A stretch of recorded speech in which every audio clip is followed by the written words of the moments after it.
You are listening to Unscripted Moments, a podcast about Propagandhi. This is Greg, flying solo this week for a bonus episode, and holy moly, am I pumped. On this episode, we have Jason Livermore from the Blasting Room. Jason received his first snare drum at the age of 3. Years later, Jason took up bass and guitar, but returned to drums because he liked them better. And in junior high school, Jason discovered punk rock music, and he played in various bands throughout high school and college, getting into recording along the way. And he moved to Colorado in 1994 when All opened the Blasting Room, and he's been there ever since, and he is the co-owner alongside Bill Stevenson. And he has worked on about 95% of the albums that have come out of the studio.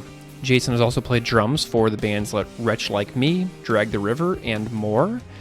And Jason's drumming knowledge comes out big time on this episode, which I know that many of you will appreciate.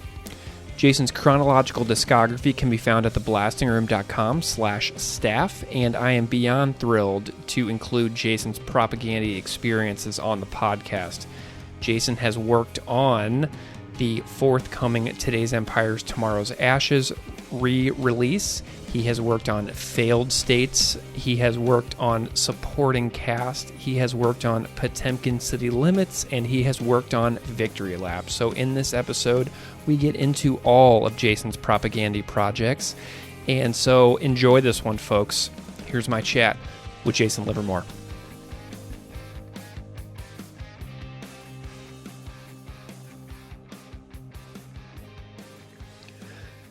Jason Livermore, welcome to Unscripted Moments, a podcast about Propagandhi.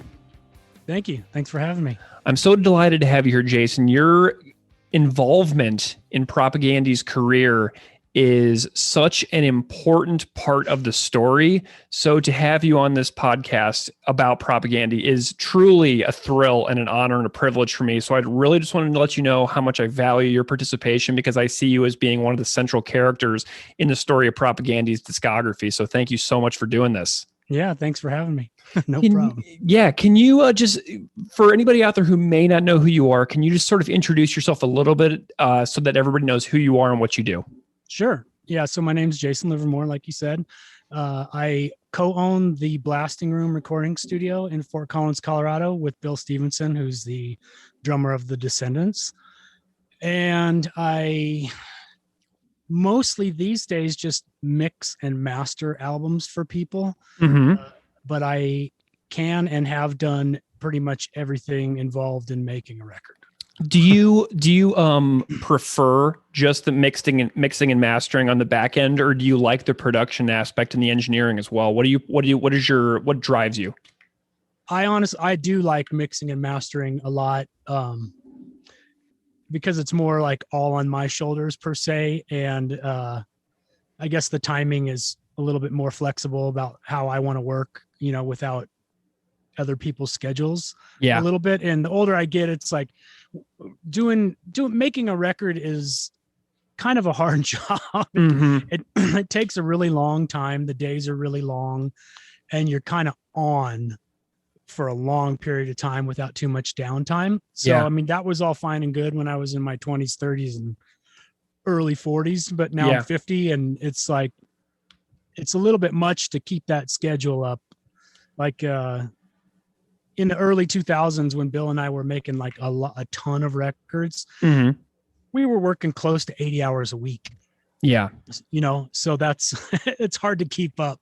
So mixing and mastering is definitely a little bit more flexible, and I enjoy it because it's just me against me per se.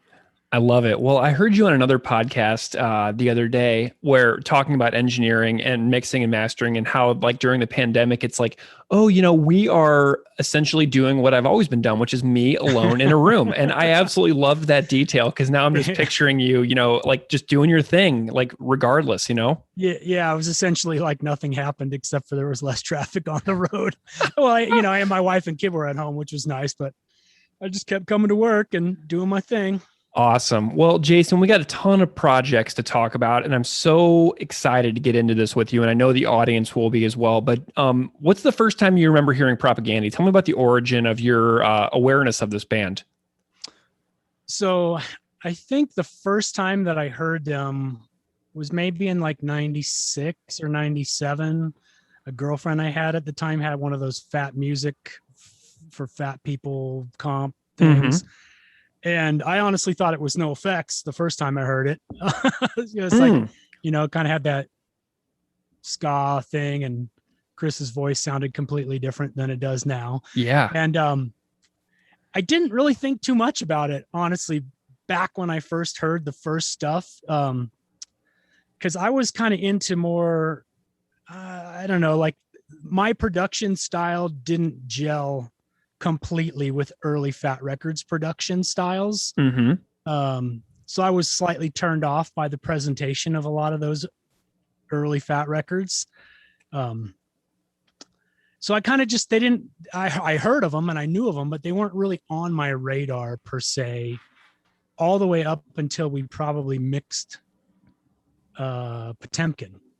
Ooh, interesting. Yeah, there was kind of a big gap where I just went, oh, I know who that band is, but I didn't pay attention too much until then.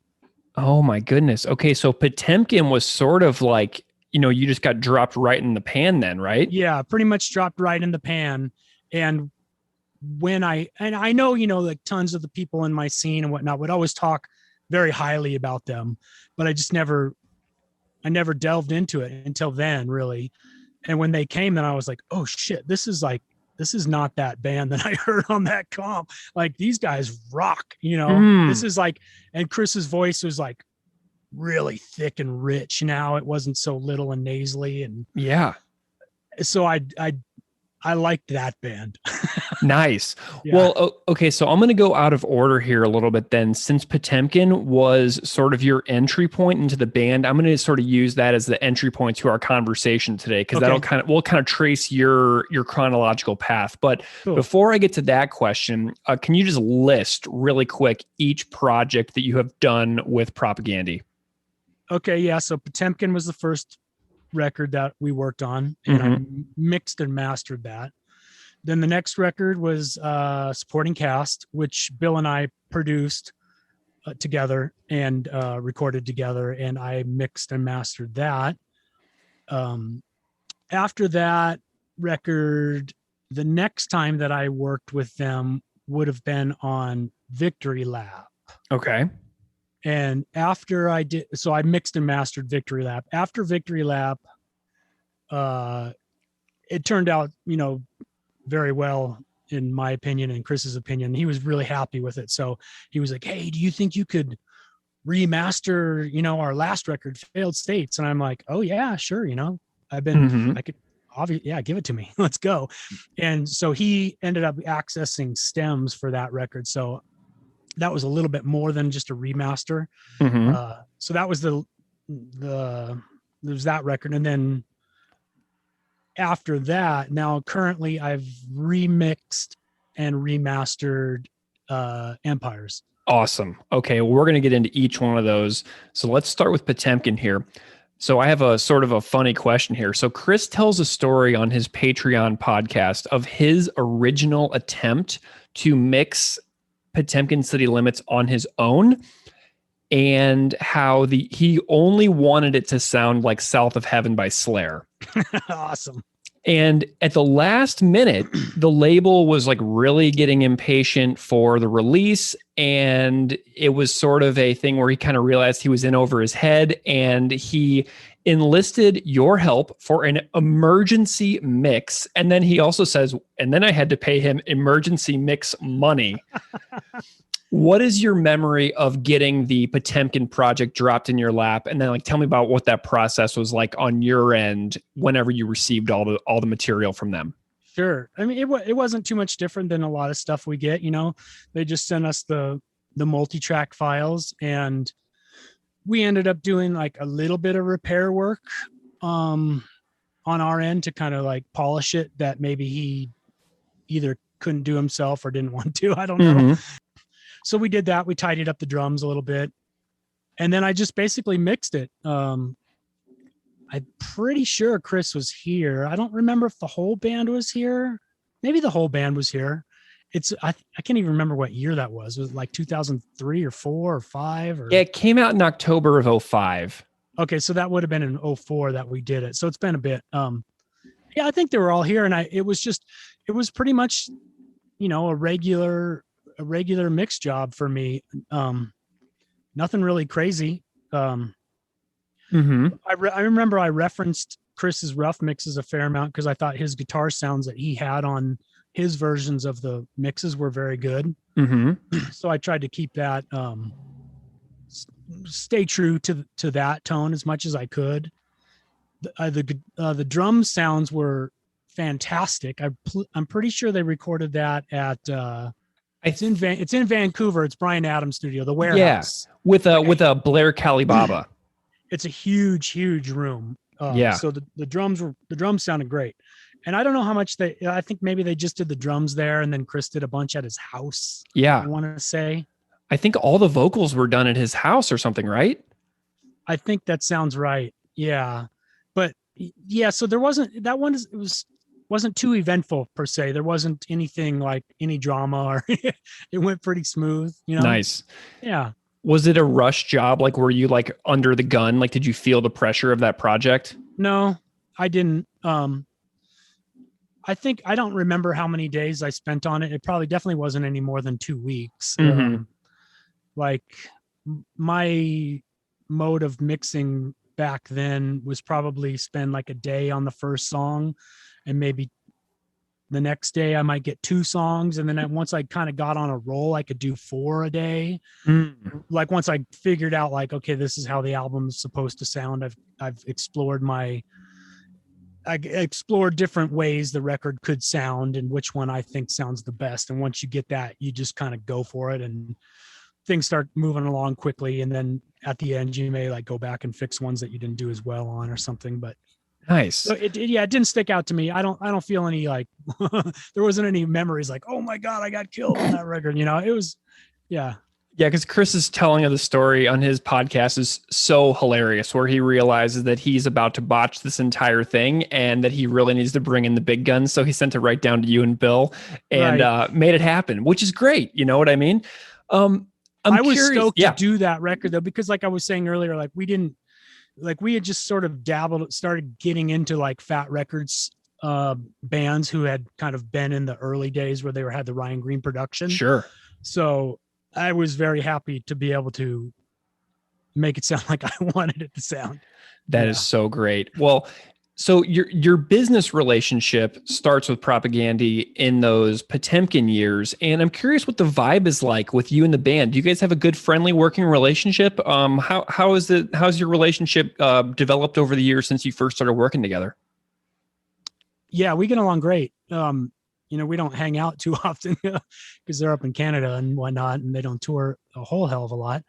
But I'll get a text from Chris 3, 4, 5 times a year, how you doing, what's going on, asking me a question about guitar sounds or recording or mixing or whatever it is that he wants to know. And, occasionally he'll ask me to mix something for him, or I think I didn't mention I mixed that song I'm a Rifle that they had done. Fabulous. And then I also mixed I think it was stuff for his Patreon page. It was maybe covers or oh, nice. He had done like 3 songs. I didn't even know what it was. He sent it to me. Hey, can you mix the stuff? Yeah. And I'm like, oh, cool, new Propagandhi stuff. And then I delved in. I'm like, hey, this doesn't sound like Jordan. Yeah. Hey, wait, what's going on here? Like I call him up. I'm like, what are these? Like, but see, I know. So we're definitely like, friendly. We're not like best friends by any means, but we get along very well and talk to each other every now and again. Awesome. Yeah, those Patreon covers that he did, I think he did a Venom cover. He did an SNFU cover. So he's done some really cool stuff. That's awesome that you were involved in. I didn't know you were involved in those at all. That's really great. Yeah. Let's see. So then after Potemkin, you are involved in the totality of the supporting cast process. You are listed as recorded by, mixed by, edited by, and mastered by on the Discogs page for that release. And for me, this is my favorite Propagandhi record. By many fans, it's like seen as like a flawless piece of work. And I want to know about the process and the vibe of these sessions from your view, the process the band and you and Bill went through to make this incredible landmark release. And just some standout memories of the supporting cast era that that really stands out. So what's the story of Supporting Caste told by Jason Livermore? Well, it was kind of just, I don't want to say it was just like another record that we did, but that's sort of how we approach it. The band would show up and they would generally do some pre-production for a handful of days with Bill. Mm-hmm. And so we've got a few rooms at the studio to record in. And so they would start in our B room and run through their songs for a few days, and Bill would record them and sort of either try to do like arrangement changes if there were any necessary, and develop like tempo mapping for them to record to. Mm-hmm.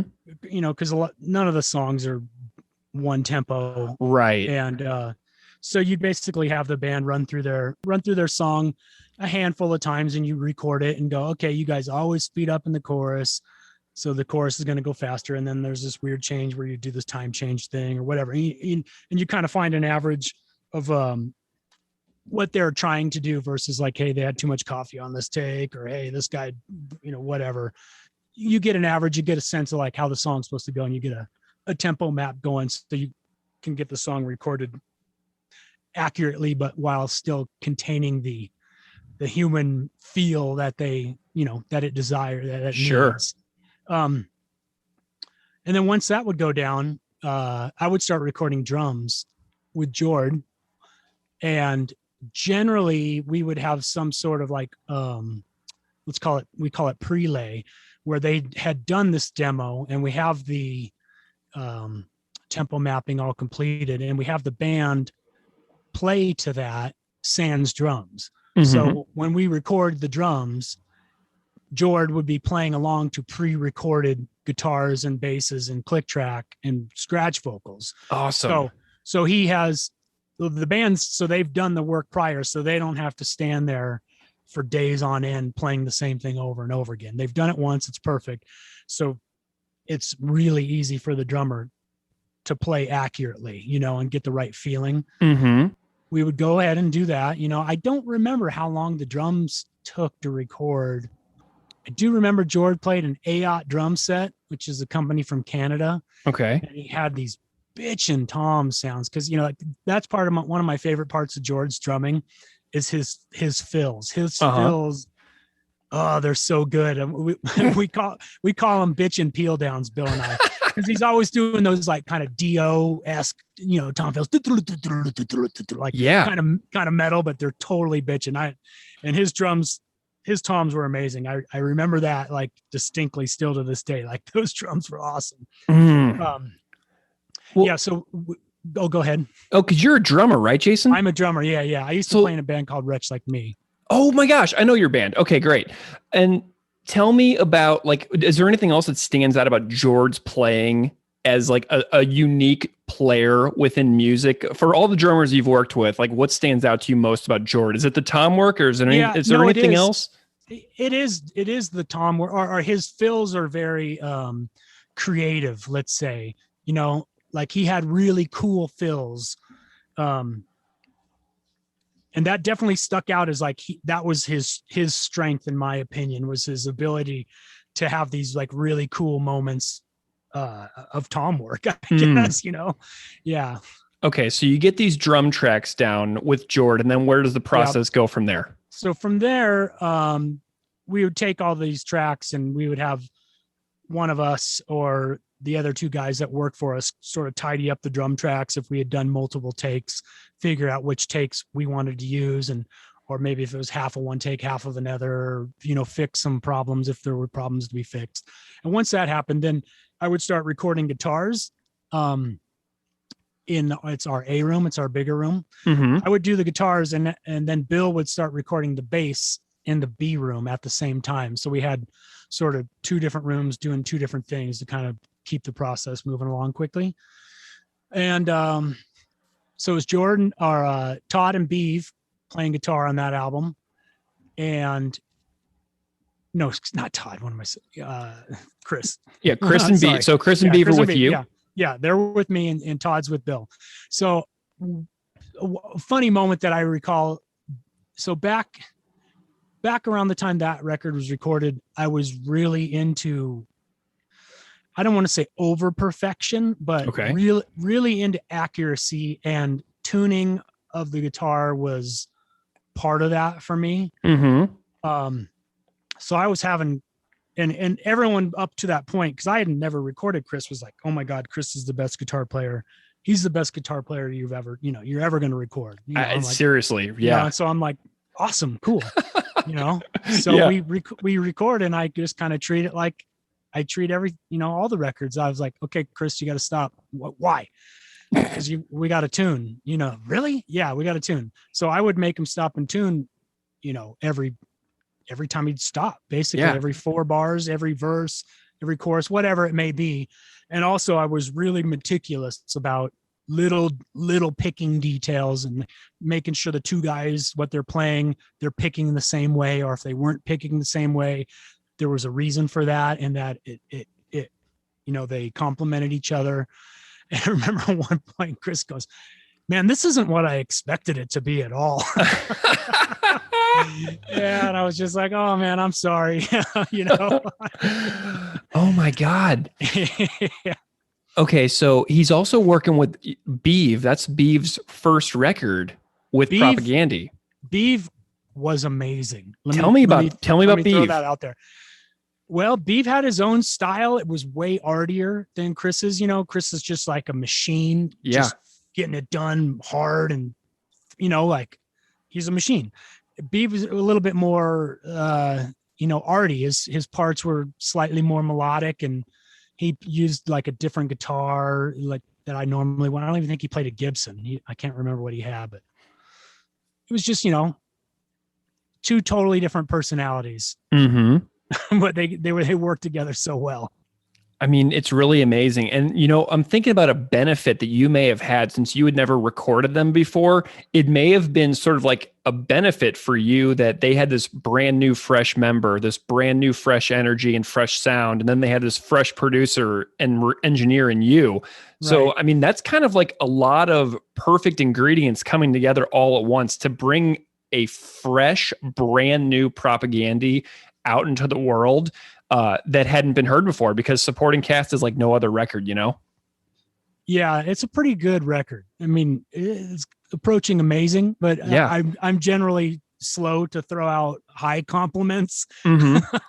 Yeah. But it's definitely one of the favorite records that we've done here for sure. Amazing. Okay. So then Todd is with Bill. So I know that whenever I talk to JP Peters at Private Ear, he says that Todd works really, really well with him in Winnipeg because he's home and he's a lot more relaxed. And I'm curious about the perception of Todd's working relationship at the blasting room, because it's like he's really far away from home. There's a lot more pressure. There's a lot more studio time booked, and it's like really challenging. It's got to be a pressurized situation. Tell me about working with Todd down in Colorado. Yeah, Todd's also like, a great dude, and he's got a lot of creativity in his parts. So like sometimes maybe him getting his parts onto tape was a little challenging. I remember one funny thing when they were recording, and I walked by the room, and Todd's like, says to Bill, the click track's not on the right beat. And I'm kind of like, the click track is the beat. It is the beat, So Todd was having, like maybe just, some issues like adjusting, or, I think he puts a lot of pressure on himself to get it done the way he does.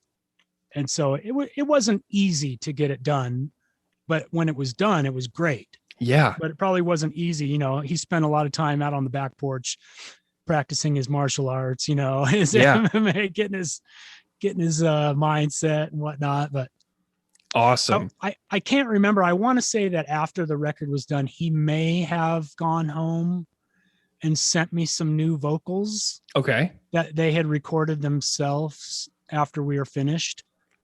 Because Todd would change lyrics, or just he wasn't happy with his overall performance or something. But yeah. Well, I'm also curious about the vocal performance, because I know that Chris says on his podcast that he prefers recording vocals alone and he doesn't like people to be around him, and he likes to do it by himself. So I'm curious about any stories about recording vocals for the record. Yeah, so that one I can't help you out with because Bill recorded all the vocals. Gotcha. Okay. With just him and Chris, and they were in the B room. Okay. And so I didn't end up recording any vocal. I usually don't record when Bill and I split a project. He'll do the vocals. Okay. And generally, like while he's doing vocals, maybe if he's got a handful of songs done on the vocals, I'll start mixing while he's still tracking vocals. Nice. It's a good collaborative process that way. Oh yeah, yeah, totally. Keeps the process moving forward, and it, maximizes the time together. Yeah. And something else, there's a legendary video of Bill on YouTube singing the song "Without Love" basically in its entirety. Yeah. Tell me about Bill's love of. Tell me about what Bill thought about the project. I know you can't speak for him, but I can't. I mean, I know for a fact that with that song "Without Love" is Bill's favorite song that we've ever recorded here. Amazing. He loves the way it sounds. He loves everything about it. God. He's a songwriter, obviously himself. And so I think those lyrics just really touched him. They really meant a lot to him. Yeah. So that's part of it. And the band kicking a major amount of ass doesn't hurt any. Yeah. Yeah. Okay. Well, so I have to ask about the infamous situation of Jord defecating in the backyard of the studio. Oh man, yeah. So we weren't aware of that, I mean, or really gave a shit, literally. Yeah. Until the band left, and so these guys, they started like kind of a tradition actually. Oh my God. They left and we showed up, whenever the next day or something, and there was like 2 sheets of paper towels, like taped together, and it said like, "Hi guys, thanks for making the record. We finished on time." I could go read it for you. It's in the bathroom right now, but it was like amazing. Something. It was the gist of it was like, you made it, you finished a record with you guys on time. It sounds great. We didn't want to kill each other or quit our band when we finished. P.S. Sorry about Jord. He sorry about Jord taking a dump out back. He didn't mean it. We were like, wait, what? What are you guys talking about? Oh my God. After that, every band who records here basically leaves us one of those notes. They try to one up Propagandhi. No one ever has. Is it hanging in the bathroom? Like, did you guys frame it? We framed it. Yeah, we framed it. It's in the bathroom. Oh my God. I may have to hound you via email I'll take a picture of it and I'll take a picture and send it to you. Amazing. I'm going to use that for the episode artwork for sure. Okay. So the next project you did is several years later, right? For Victory Lap? Yes. Okay. So tell me about what you do. So, cause JP recorded Victory Lap up in Winnipeg. So the band did not come down to you guys, but you were involved in this. So tell me about what it's like to be a mixer and masterer working with somebody else's work, because JP's engineering is like his art form and he's turning it over to you. So tell me about this entire process as well. Well, the recorded tracks were amazing. Let's just get that out there first. They were some of the finest tracks I've worked with, honestly. Amazing. They sounded great. Like the drums, everything sounded amazing. So it was not a hard job for me. I know Chris came down after I had worked for maybe a day by myself. I mixed the song. I played it for him. He loved it. I loved it. We sent it to JP. JP did not love it. Oh, interesting. Yeah. So JP, he wanted some changes in the way like the guitars had sounded, and maybe like the presentation of the drums slightly. And so the older I get, the more I'm like a team player and realize like, it's not my way or the highway. I'm not right. Like I can learn from everyone. So JP, so I'm like, sure, honestly, I mean, you recorded it. You're the producer. I'm going to, take your opinion, which I think him and Chris were kind of like a little shocked by, but I was like, no, yeah. What do you guys want? Let's do it. So JP had sent me some like mixes that he had done and said, can you try to make them slightly more like this, which were essentially making the guitars like really full sounding and not as bright as I had them. Okay. And so I did my best to accommodate that while still enjoying them myself, putting my my creative stamp on it, if you were, not stamp, but just some, so I enjoyed it myself. And once we had gotten through that, it was really easy. Chris stayed like an extra day, and then he took off. He's like, "You got this covered. I'm going home. Just Nice. send me the mixes." So I would, I mix myself and I would send them off to the guys, and they would listen to them and hit me back with whatever stuff they, wanted to change. What are some of your favorites on Victory Lap? Do you have any moments on that record that really stand out to you, that really just kind of hit you when you were doing the work in the room by yourself? The first song on the album. What is the name? Victory Lap. It's Victory Lap. Yeah. That's that opening riff. Yeah. That's my favorite. That's one of my favorite mixes that I've ever done. I'm like pretty proud of that. And it just, it just kicked ass. So that one I really liked. I want to say Zoochosis is pretty kick ass. Yep. Because it's so different. It's very different. That's such a different Propagandhi song than any other that exists, right? Right. There's another song on there that has these like clean guitars. Oh, is it Lower Order? Yes. My first hunting trip was kind of adventurous. Yeah, that one. And that one always stuck out to me like, whoa, this is like indie rock Propagandhi, like really, seriously, but I love like that. Maybe even though we did Supporting Caste in its entirety and it's amazing, Victory Lap might be my favorite. Interesting. Okay. It might be my favorite. It's just because the band is so dialed in. Yeah. They're like totally matured and they can play their asses off, but it doesn't sound tired or bored or whatever. It's still really creative. Yeah. It sounds like the band, but they're branching out slightly. Let's call it, you know what I mean? Like, oh, totally. And Jason, I was thinking about this record a lot, and a lot of Propagandhi fans are 35 plus at this point. I'm 37, and I don't know if the band put out Victory Lap when I was 20, I don't think I would have gelled with it. But since I'm like a parent, and like a lot of life experiences have culminated that I think allow me to be completely in love with Victory Lap. But I think you need to be at a certain place in your life almost to appreciate that more. So I'm kind of glad to hear you say that you're growing with them as well too. That I hear that a lot from guests. Oh, good. Yeah. I mean, well, it only goes without saying, like the lyrical content as you age is going to change. Yeah. I mean, you may be singing about I hate the cops still, but not quite as much, Yeah.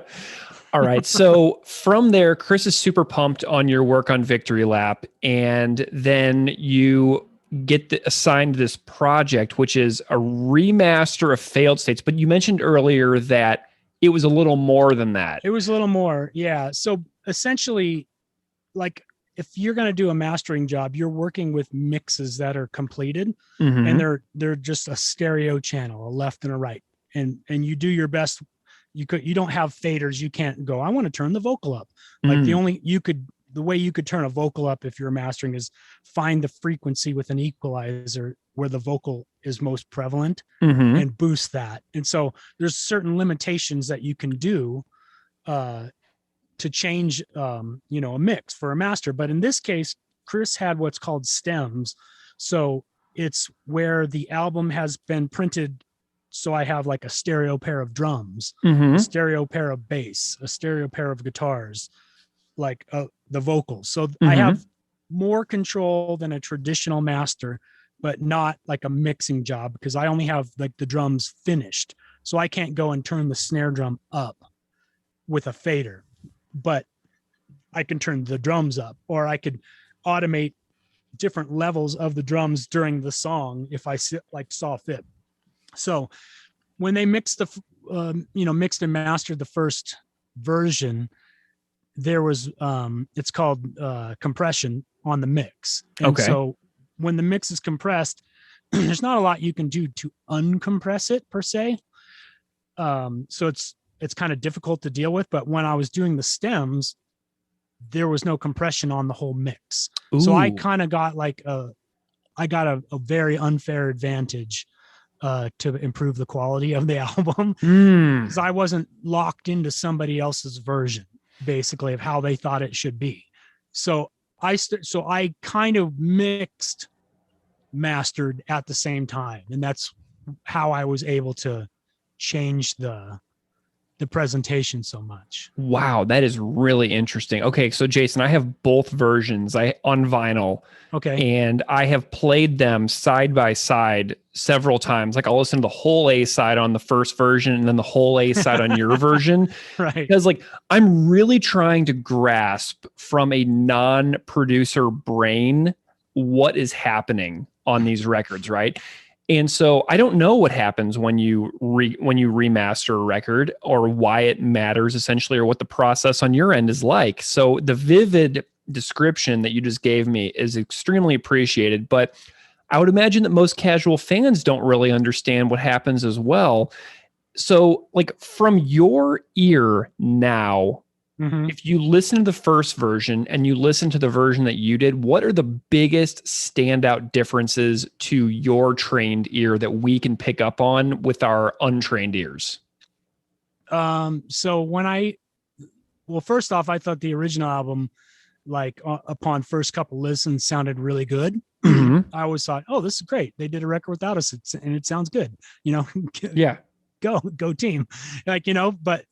But when I dove into it, with my like engineer brain, I was like, oh geez, like the bass guitar is it's underrepresented in my opinion. The drums aren't punchy enough.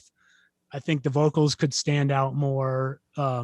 Just things that I wanted to hear as a listener, and with the raw tracks that I had, or the stems, I could improve upon that. So like, let's say Jord did a drum fill and I was like, that drum fill kicks ass. Like I could turn that drum fill up. I could turn it up, or I could say, it took me a lot longer than a traditional mastering job because of that, because it was in between mixing and mastering per se. Yeah. So I would be like, well, Todd's really playing something awesome here. I'm going to goose the bass here. Like I could turn stuff up and down. I wasn't married to like, that's how it was. I could change it if I deemed fit, And so the biggest thing is I wanted the vocal to be more present, more like forward. I wanted the drums to be punchier and the bass to be a little louder and easier to hear. Do you see the guitars as being a little brighter and clearer as well? Because that's something that stands out to me. They very well could have, but I don't remember doing that like with a clear vision. It's just, maybe that's just how I hear things, the way that I hear them, and so maybe the guitars needed to be brighter. Yeah. Or in my opinion, Interesting. Okay, cool. That's really interesting information, because it does sound a lot different. And I'm really glad that you can explain that, because I'm hoping that the listeners now who are hearing this will go back and, sort of try to pick up on some of those things and notice those subtle differences. Because I know that Chris was absolutely thrilled with the finished version, because he talked about it on his show and he said that he loved it. So, I mean, that's really great. That is really great. Because you only get so many chances to make a new piece of art when you're an artist, right? And if something isn't landing perfectly well, like that's a part of your catalog forever. And that's what people will remember you by. So if you have this thing that you can change, you might as well, right? Yeah, no, I admire those guys for taking that chance, to alter their past works. Because probably to half the fans, or maybe even more, like they don't want the past work altered. They love it. They love it how it is. And any changes are negative change in their opinion. So when I'm doing remastering work like that, I have to keep that in mind greatly. Like I can't just go in super heavy handed and be like, no, those guys were wrong in the past. So I'm going to do this, this is my version, and then let's say 75% of the people go, what the fuck did you do? This is horrible. Like, why did you mess it? So I have to go, like when I'm working on that kind of stuff, I'm listening to the original and my version and going, what can I improve? So like, say the casual fan will listen to it and they won't necessarily go like, oh my God, it's a brand new record. They'll go, this is the record that I know and love, but for whatever reason, I want to listen to it more. I want to, like, it sounds better to me, but it's the same record. Like that was kind of my goal also with the remastering job, is not to change the personality of what everyone already loves, but to hopefully like take some of the flaws away. Okay, well, Jason, we're going to go into empires now, and That's a I'm different story. I'm really excited about this, man. So Chris often talks about his dislike of the sound of Today's Empires, Tomorrow's Ashes. And we folks that subscribe to his Patreon got to watch him go through the process of recovering the original files out of some obsolete recording gear. And then how he got it passed off to you to work some magic for an updated version of this absolutely amazing record. And the band did a podcast episode together recently where they talked about how pumped they are about what they're hearing for an updated Empires record. Like George, Chris, and Todd did a podcast on Chris's show together where they talked about the song March of the Crabs, but they also talked about how excited they are for what they're hearing from you. And they got us pumped up, man. So I want to know about your thoughts on the original Empires, and I want to know about what you did, because I want you to psych up the listeners for this updated version and get as technical as you have to. I can't promise that I'll understand everything you say, right. But like, you're here. I want to hear the technicality behind all this so that listeners get really stoked on this new version, because I know the band is. So yeah. Help me out. Yeah. So it really is a new version. It's it sounds like the propaganda. Like now, when you put it on, you'll think it's the record that came after Victory Lap. Ooh, like it sounds like that. It sounds like big and beefy and just badass. Oh my God. Yeah, and that one, I described to you. I didn't want to change the personality when I was remastering, but this was a different ball game. This is a different game. This is like, we don't like that record at all. Please make it sound exactly how you want. Oh my God. So this wasn't a remaster. This was like a remix. So I had basically everything that I needed at all control. All the drums were on their own channel. Everything's on its own channel. So it's like I'm mixing the record from scratch. So I have the original album, and like I told you earlier, like I don't even think I had heard that much of it because I kind of started at Potemkin. Mm-hmm. But when I heard it, I started mixing without listening to the original. And I'm like, oh yeah, this is the band that I know. This band kicks ass. Like, this is how they sound. This isn't a problem. Then I went back and listened to the actual original album, and I was like, wait, what is this? Why does this sound so small and little? It didn't do them any justice, let's say. Like it just, the way that it was finished, without trying to, talk badly about anyone, was right. It wasn't as good as it could have or should have or is now going to be. So I would just mix it like I was mixing Victory Lap, essentially, while like referring back to the original occasionally, just to make sure I wasn't losing anything cool from that version while I was doing mine. So it's essentially like a brand new version. When you listen to it, even the band was like, this sounds like a brand new album. This sounds nothing like the original album. And that's not in a bad way at all. Like it sounds pretty badass. Oh my God. Well, I know that Chris has a lot of concern about the guitar tones on that record. There's like a lot of like drum editing that went on. I'm wondering about like any like specific instrument changes that are like massive in your view. Well, the drums are probably the biggest. I didn't like do any drum editing per se, but I definitely changed the way that the drums were. I like my drums a little bit more beefed up and larger and slightly more natural than the way they were presented on that album originally. So the drums, the drums are probably the biggest change, and the bass is sort of like more the sound that you're used to, like on the way Todd's his bass would sound now. Sure. Compared to back then. The original bass sound wasn't bad, but it's like it was a different style. It was like kind of cleaner and plinkier, more metallic sounding than he plays now. Now he plays with more distortion and growl. And that, so I kind of gave it that character. The guitars, I know that Chris had recorded them a few different times, and there were a few different sets of guitars. Some were on the album and some weren't. So on a couple instances, I think we added in guitars that didn't make it to the original, or even I want to, we lengthened a fade out on one of the songs, like, nice. just so you could hear the song go on longer. Just like a few little details, like, hey, we don't have to be, I think we took the samples out on the first song, little changes, but it really does feel pretty fresh now. The vocal actually is probably one of the biggest changes as well. Ooh, tell me more. Well, originally the lead vocal, I didn't do anything to change his performance. It's his original performance. Mm-hmm. The way that it was presented on the original mix was sort of in the background a little bit. It's kind of blended into the music. And I think that Chris's vocal is so powerful. I want to hear it like more forward, a little bit louder. So I want to say he's a little bit louder and more in your face now. Just the whole record has a bigger sound stage. It just, I greatly prefer it. I'm so thrilled. Are you done with this project? Have you brought this thing all the way to the finish line now? Yeah. It's been done for a bit. I'm not totally sure when it's coming out. Uh-huh. I think that they had their 20th anniversary for the album earlier this year. Yep. So it should come out fairly soon, I would think.